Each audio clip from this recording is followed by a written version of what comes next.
সূর্যের আলোয় ঝলমলে সবুজ ক্ষেত, কৃষক ব্যস্ত সময় পার করছেন রসুন, আলু সহ অন্যান্য রবি শস্যের পরিচর্যায়। মূলত আখ আবাদের শুরুতে সাথী ফসল হিসেবে এসব শস্য আবাদ করা হচ্ছে।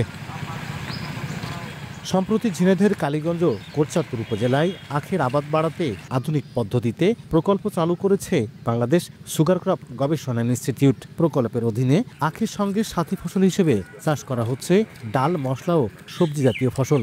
আখের চারা রোপণের কিছুদিনের মধ্যে প্রথমে পেঁয়াজ, রসুন অথবা আলুর চাষ শুরু হয়। কয়েক মাসের মধ্যে এই ফসলগুলো তোলা হলে রোপণ করা হয় ডাল জাতীয় ফসল। এভাবে একই জমিতে করা হচ্ছে 3টি ফসল আবাদ। এতে লাভবান হচ্ছেন কৃষক।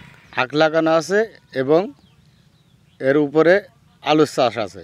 আখ তুলেও আবার একটা আবাদ করতে পারবো, এতে আমরা লাভবান হয়েছে বেশি। আমার সাথী ফসল পেঁয়াজ, আলু, রসুন এগুলো দিয়ে আমার আখের টাকা এক্সট্রা থেকে গেছে।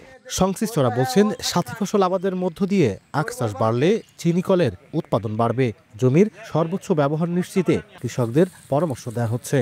আখ চাষ বাড়লে এটা অবশ্যই আমার মিলের জন্য লাভজনক, যে আমি বেশি আখ পাবো, বেশি চিনি উৎপাদন করতে পারবো, দেশের মানুষকে দেশীয় চিনি খাওয়াতে পারবো এবং জাতীয় অর্থনীতিতে আমার মিলের অবদান সৃষ্টি হবে। মোবারকগঞ্জ সুগার মিল তথা বাংলাদেশের সমস্ত সুগার মিলে বেশি আখ সরবরাহ হয় এবং চাষি বেশি লাভবান হয়। এটি আমাদের প্রকল্পের মূল উদ্দেশ্য।